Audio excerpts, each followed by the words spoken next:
Hello students आपण समस्त को साइकोलॉजी ऑनर्स क्लास को स्वागत। वर्तमान वीडियो रे आमे जानिबा आपण मानकर प्लस 3 रो 6 सेमिस्टर रो रिजल्ट विषय रे। देखंतु मु प्रथम आपण मानकु कहि देबा को चाहिबी जदि आपण मानक पाखरे वर्तमान समय अछि ताले वीडियो को फास्ट टू लास्ट पर्यंत देखंतु। जदि समय नाही ताले ठीक अछि, किछ असुविधा नाही, आपण परवर्ती मुहूर्त रे देखि परिबे, किछ असुविधा नाही, ठीक अछि। एवं वीडियो को स्किप मध्य करंतु नाही, फास्ट टू लास्ट पर्यंत टिके भल रे सुनंतु कोन हेछि रिजल्टटा।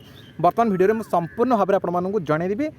तेणु आपण कही रखी जो मैंने भी चैनल को न कर चैनल को सब्सक्राइब कर दिंतु और पाखे थी नोटिफिकेशन बटन को ऑल रे सेट कर दिंतु, जहाँद्वारा कि जिते ए टाइप किसी इंपोर्टेंस अपडेट्स देवी सर्वप्रथम नोटिफिकेशन आपण मानक पाखे पहुँची पार। भिडियोटी मोस्ट इंपोर्टेंस प्लस 3 छात्र छात्री मानक बुझे। देखो उत्कल यूनिवर्सिटी अंडर में जिते सारा डिग्री कॉलेज और प्राइवेट कॉलेज गुड़िक बर्तमान रही समस्त कॉलेज एग्जाम सरी जाइए। खाता देखा प्रक्रिया कहला भाई 90% शेष हो गला। आपण मानक मु संपूर्ण भाव में खोली कहीदे, ठीक अच्छे।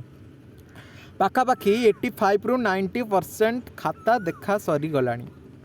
एते जल्दी खाता देखा हबार कारण कौन सेटा आपण माने जानिछंती एवं जदि जानी नांती तेणु मु कहि दउछि जेहेतु आपण मानकर आगो को आपण माने हायर स्टडी पढ़िबे तेणु करिकी हायर स्टडी करेंगे, तेणु करिकी आपण मानकर 6 सेमिस्टर रिजल्ट आसिले प्रोविजनल सर्टिफिकेट मिलिले आपण माने ताकू नेकी विभिन्न यूनिवर्सिटी गुड़िक आपण मैंने हायर स्टडी करेंगे, ठीक अच्छे। बर्तमान टी आम नजर करवा रिजल्ट आड़ को। उत्कल यूनिवर्सिटी लक्ष्य रखी पिला पास करने। आपण खोली कहीदे उत्कल यूनिवर्सिटी लक्ष्य रखी पिला पास करने। जो मैंने 20-22 एमती रखुंट नॉन प्रैक्टिकल सब्जेक्ट कथा कहूँ। नॉन प्रैक्टिकल सब्जेक्ट रे आपंकर 24 मार्क रखिले टोटाल उपर आपंकर 40 मार्क रखिले आप पास हो। नॉन प्रैक्टिकल सब्जेक्ट गुड़िक चेष्टा कमी पास करने। प्रैक्टिकल सब्जेक्ट जिते गुड़िया रही प्रैक्टिकल सब्जेक्ट गुड़िक चेष्टा कर पास करने। किंतु पिलामाने परिस्थिति यही उपजुची आपण मानक पास करवाटा आम पक्षे कष्टकर हो जाउछि। जो माने भी खाता देखुचंती से पक्षे कष्टकर हो जाउछि। उत्कल यूनिवर्सिटी कोठी ना कोठी गोटे द्वंद्व पड़ जाउछि आपण मानक केमिति पास करिवो बोलिकी।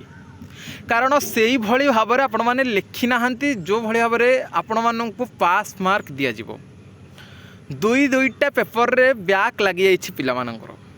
6 सेमिस्टर चेष्टा करा जाउछि केमिति पिला को पास कराई दिया जिवो, किंतु पिला माने एठी किछि लिखि नाहंती। 2 ରୁ 3 पेज 4 पेज 5 पेज एथिरे केमिति मार्क देकी पिला को पास करा जिवो गोटे चिंतार कारण पलटुछि।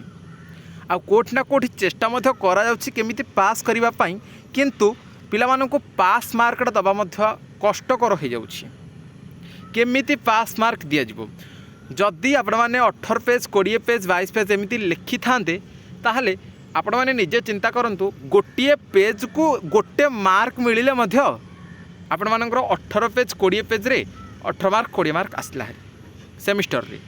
आउ तो इंटरनाल रही प्रैक्टिकल रही, ठीक अच्छे। नॉन प्रैक्टिकल जो मैंने न देते से इंटरनाल रही ना, तेणु सबू मिसेला आमर 40 आसिले हेरी आम डी ग्रेड रे कोठी ना कोठी पास हो जाउछि। किंतु सेमिस्टर रे प्रैक्टिकल पिला 18 मार्क दबाटा मध्य कष्टकर हो जाउछि। नॉन प्रैक्टिकल पिला 24 मार्क दबा मध्य कष्टकर हो जाउछि।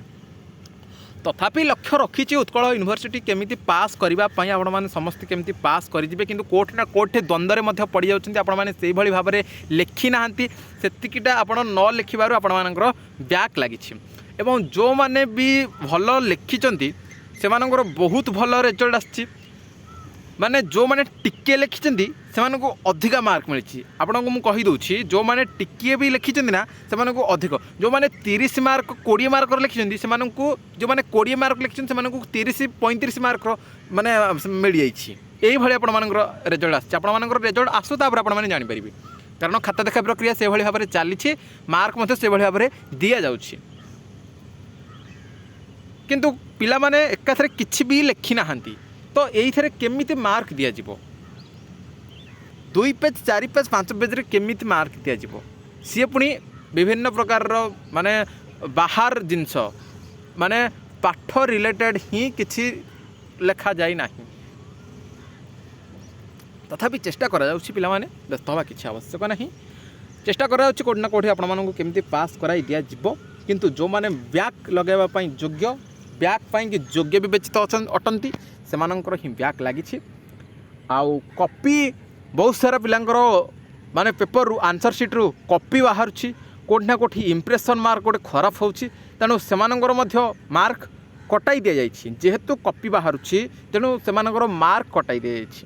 ଠିକ୍ ଅଛି, ଆନ୍ସର ସିଟ୍ରୁ କପି ବାହାରୁଛି, ପିଲାମାନଙ୍କର ଆନ୍ସର ସିଟ୍ରୁ କପି ବାହାରୁଛି। ଆଉ କପି ଯେଉଁ ବାହାରୁଛି ଆପଣମାନଙ୍କର ସେଇଟା କୁହାଯାଉଛି କି ଷ୍ଟ୍ରିକ୍ଟଲି ଖାତା ଦେଖାଯାଉଛି, କି କପିକୁ ନେଇକି ସେମିତି ଷ୍ଟ୍ରିକ୍ଟଲି ଖାତା ଦେଖାଯାଏନି, କିନ୍ତୁ ଆପଣମାନଙ୍କର ଯେଉଁ କପିଟା ବାହାରୁଛି ଖାତାମାନଙ୍କରୁ, ଯେଉଁ ଆନ୍ସର ସିଟ୍ରୁ ଆପଣମାନଙ୍କର କପିଟା ବାହାରୁଛି କେଉଁଠି ନା କେଉଁଠି ଗୋଟେ ଇମ୍ପ୍ରେସନ୍ ଖରାପ କରୁଛି, ତେଣୁ ସେଇଥିଲାଗି ଆପଣମାନଙ୍କର ମାଇନସ୍ ମାର୍କିଂ ମଧ୍ୟ କରାଯାଉଛି। ଠିକ୍ ଅଛି, यार अर्थ नुहे कि आपंकर ब्याक लग जा फेल कर दिजाऊँगी, सेमती ना कौटे ना कौटे 2 मार्क 5 मार्क 8 मार्क एमती माइनस कर दि जाऊँगी। या अर्थ नुहे कि आपको ब्याक लगे दि जाऊँगी आपंकर फेल कर दि जाऊँगी। लक्ष्य रखा जाइए समस्ते पास हे, समस्ते सर्टिफिकेट पाइबे, समस्ते हायर स्टडी पाई एडमिशन करें, किंतु कोर्ट ना कोर्ट आपण मैंने जो लिखी ना लक्ष्यटा आप जो गोलटा रही सेटा पूरण हो पारना बा पूरण होगा संभव नुहे, तथापि चेष्टा करा जाउछि आपण मानकु केमती पास कराई दिया जिवो। 6 सेमिस्टर रिजल्ट बहुत जल्दी आसो हरी, पिला माने व्यस्त विब्रत हो पड़छन्ती कि हमर 6 सेमिस्टर रिजल्ट केबे बाहरिबो। ब्रह्मपुर यूनिवर्सिटी बाहर पड़लानी, संबलपुर यूनिवर्सिटी बाहर पड़ानी, या रमादेवी बाहर, तापर आपण मानकर बाहर उत्कल यूनिवर्सिटी। ठीक अच्छे, व्यस्त हवा किसी आवश्यक ना, पास तो समस्त को कराई दि जाइए। ब्याक जो मानकर लगे योग्य विवेचित अटंती से ब्याक लगी, समस्त ब्याक लगिनी। 2-3टा पेपर जन जन पिला ब्याक लगे, तेणुक किसी व्यस्त हवा दरकार नहीं। ठीक अच्छे, मुझे चाहती कि एथर पिला माने भल रिजल्ट करेंगे, किसी ना एटलिस्ट सब पेपर पिला माने केमती पास हे, किंतु कोर्ट ना कोर्ट से ब्याक पाइबा योग्य विवेचित अटंती, तेणुक ब्याक लगे ही ब्याक लगी। आउ व्यस्त हवा किसी आवश्यक नहीं, बहुत जल्दी यही मास लास्ट किंबा आपण मानकर जून फास्ट सेकेंड वीक आड़क आसवरी, सेकेंड वीक हेनी फास्ट वीक आड़क आसवरी, व्यस्त हवा किसी आवश्यक नहीं। ठीक अच्छे, खाता देखा तो सरीगला अधाधी कौन माने 90% खाता देखा सारा, आउ 10% खाता देखी सारा पर ताकू आपण मानकर वेबसाइट जो रही UUEMS से अपलोड करा जिवो। से अपलोड कर सारा पर आपण माने निजर रोल नंबर आउ मोबाइल नंबर देके आपण माने रिजल्ट देखिपारे। रिजल्ट तापर पब्लिश हो, रिजल्ट पब्लिश होगा पर आपण माने मोबाइल नंबर आउ रोल नंबर देके आपण मानकर रिजल्ट को देखिपारे। ठीक अच्छे, आज जब किसी डाउट रोचे वीडियो कमेंट सेक्शन में कमेंट करेंगे, रिप्लाई मुझे निश्चिंत भाव में देवी। बर्तमान वीडियो ये देखा आउ एक वीडियो रही, नमस्कार।